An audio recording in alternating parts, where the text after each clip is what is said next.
भगवान आपका नसीब बदल रहे हैं।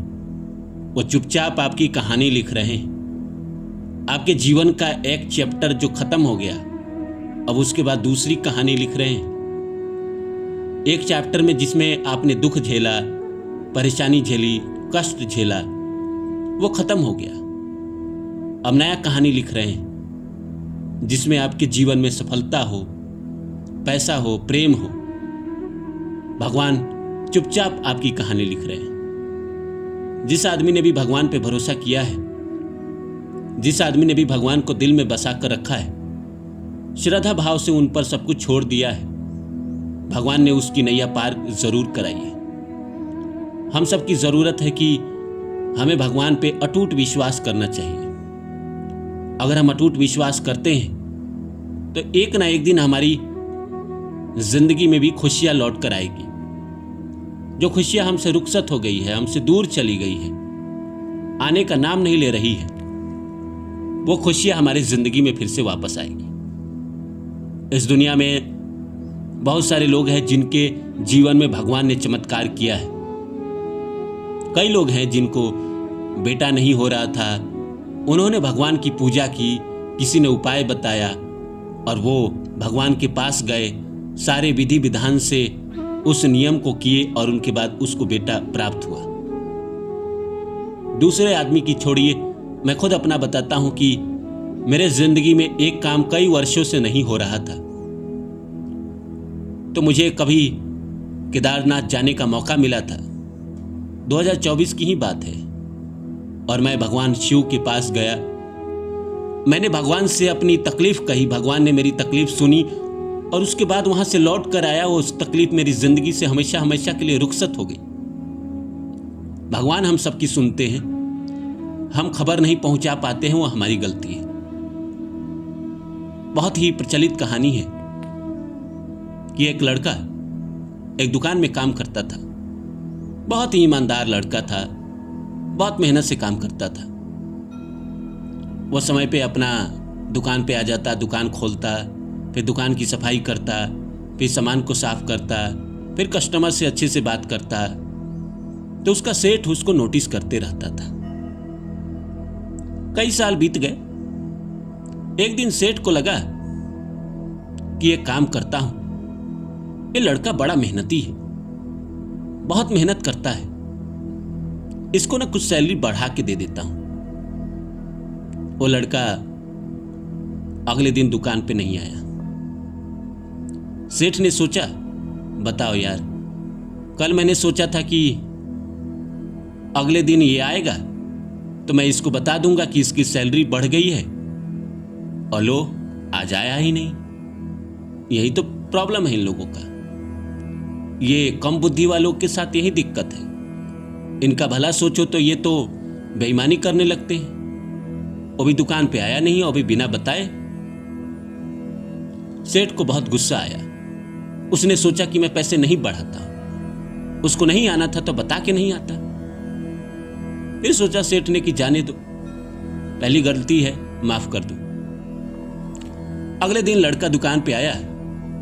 सेठ ने कहा कि सुनो, तुम्हारे लिए खुशखबरी है। तो लड़के ने कहा जी कहिए। तो मैंने तुम्हारी सैलरी बढ़ा दी है, इतना पैसा तुम्हारी सैलरी में मैंने बढ़ा दिया है।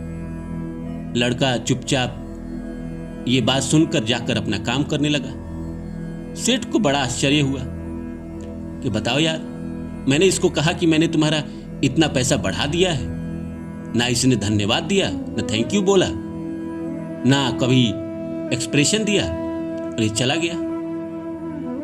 सेठ ने सोचा कि इन लोगों को क्या ही पता, सब छोटे लोग हैं, इन लोगों को क्या ही पता कि धन्यवाद भी बोला जाता है, शुक्रिया अदा भी किया जाता है।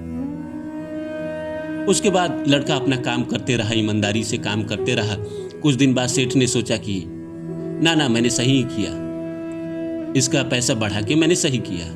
लड़का तो ईमानदारी है, ईमानदारी से काम करता है, इतना तो बनता है इसका। एक दिन लड़का बिना बताए दुकान पे नहीं आया। फिर सेठ को गुस्सा आया। सेठ ने सोचा कि ना, ऐसे लोगों को सबक सिखाना जरूरी है। इसका मैं पैसा घटा देता हूं। जब घटाऊंगा तब इसकी बुद्धि खुलेगी, तब जाके ये समय पे आएगा, चाहे बता के नहीं आएगा। नहीं आना है तो बता के नहीं आए, पहले छुट्टी ले, फिर नहीं आए। लड़का अगले दिन फिर दुकान पे आया। सेठ ने उसे बुलाया और कहा कि सुनो, तुम्हारी तनख्वाह मैंने घटा दी, जितना बढ़ाया था उतना घटा दिया है। इस बार फिर लड़का ने ना शुक्रिया अदा किया, ना नाराजगी जाहिर की, ना कुछ बोला। वो जाकर अपना काम करने लगा। ऐसे समय बीतने लगे। सेठ को एक दिन ऐसे लगा कि यार मैंने इसका पैसा बढ़ा दिया तो भी ना शुक्रिया ना थैंक यू बोला, मैंने इसका पैसे घटा दिए तो भी इसने कोई शिकायत नहीं की, उसी लगन के साथ काम करता रहा। तो इसको पूछता हूं कि ऐसा क्या है। दुकान भी खाली थी। उस सेठ ने लड़की को बुलाया, बोला कि सुनो, तुमसे बात करना है। लड़का गया सेठ के पास। सेठ ने कहा बैठो।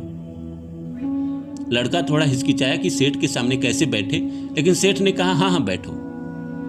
तो लड़का बैठ गया। सेठ ने कहा कि बताओ, उस दिन जब मैंने तुम्हारा पैसा बढ़ाया तो तुमने ना शुक्रिया किया, न थैंक यू बोला, न खुशी जाहिर की। फिर मैंने दोबारा तुम्हारा पैसा घटा दिया तो तुमने न नाराजगी जाहिर की, न कोई शिकायत किया। तुम कैसे इंसान हो? उस लड़का ने कहा। उसका जवाब सुन के कहीं ना कहीं आपकी भी दिल पिघल जाएगा। उस लड़का ने कहा कि सेठ जी, पहला दिन जब मैं दुकान पे नहीं आया था, उस दिन मेरे घर मुझे बेटा हुआ था। अब पत्नी को अस्पताल लेके जाना था, लेके आना था, तो पूरा दिन मुझे वहीं लग गया। अस्पताल में ही मैं रह गया। मैं आना तो चाहता था लेकिन मैं नहीं आया। पूरा दिन मैं अस्पताल का चक्कर काटता रहा। शाम को घर लौटा और अगले दिन आपके दुकान पे आया तो आपने तनख्वाह बढ़ा दी। मैंने सोचा कि भगवान का शुक्रिया, एक इंसान घर में बढ़ गया, उससे पहले भगवान ने उसके हिस्से का पैसे मुझे दे दिए। दोबारा जब मैं आपकी दुकान पे नहीं आया तो मेरी मां गुजर गई थी। वो गांव में रहती थी। मुझे गांव जाना पड़ा, उसका अंतिम संस्कार करना पड़ा। अगला दिन जब मैं दुकान पे आया तो आपने तनख्वाह घटा दी। मैंने ईश्वर को कहा कि शुक्रिया ईश्वर, अब मां रही नहीं तो इसके हिस्से में जो खर्च हो रहे थे अब तुमने स्वतः घटा दिए, तो इसके लिए भी शुक्रिया। उस सेठ ने कहा तुम्हें कोई टेंशन नहीं होता? बोला किस बात का टेंशन? जिसका जिम्मा भगवान ने ले रखा है, भगवान को पता है कि मुझे क्या चाहिए नहीं चाहिए, मैं क्यों टेंशन लूं? और मैं होता कौन हूं टेंशन लेने वाला? मैं होता कौन हूं? सेठ की बातें लड़के को समझ में नहीं आई, लेकिन लड़के की बातें सेठ को समझ में आ गई। सेठ ने उस लड़के का तनख्वाह फिर से बढ़ा दिया। लेकिन यह भरोसे की कहानी है। एक आदमी पूरा जिंदगी भगवान के भरोसे किया बैठा है कि अब तुम ही हो मालिक प्रभु, अब जो दोगे वो हम ले लेंगे, सुख दोगे वो भी आप ही का है, दुख दोगे वो भी आप ही का है, सब कुछ स्वीकार है मेरे प्रभु। आप मेरे रचयिता हैं, आपने मुझे इस धरती पर भेजा है। मेरे लिए क्या सही है क्या गलत है मैं इसकी परवाह क्यों करूं? आप मेरे लिए ज्यादा बेहतर जानते हैं कि मुझे कब क्या चाहिए। तो आज आपने दुख दिया है तो मुझे दुख एक्सेप्ट है। पता नहीं इसमें भी कोई ना कोई राज होगा, आप मुझे कुछ सिखाना चाहते हैं। मैं ही नासमझ हूं जो नहीं समझ पा रहा हूं, नहीं सीख पा रहा हूं। लेकिन मेरा आप पर अटूट विश्वास है और मैं जानता हूं कि आप मेरी कहानी चुपचाप लिख रहे हैं। मेरा किस्मत, मेरा नसीब आप बदल रहे हैं। जो मेरे जिंदगी में दुख चला आ रहा है इसको खत्म करके एक नई कहानी लिख रहे हैं। इसीलिए अभी आप दुख दे रहे हैं ताकि ये बदलाव का समय है हमारे जिंदगी में। मेरा आप पर अटूट विश्वास है। अगर हर इंसान भगवान के हवाले सब कुछ कर दे और ये मान ले कि वो जो करेंगे हमें स्वीकार है, तो जिंदगी से सारी परेशानी खत्म हो जाएगी। ये मान ले कि भगवान हमारी कहानी बदल रहे हैं, वो जो लिखेंगे जो करेंगे हमारे लिए बेहतर है, हमारे लिए अच्छा है। आपने मेरी बातें सुनी, इसके लिए शुक्रिया।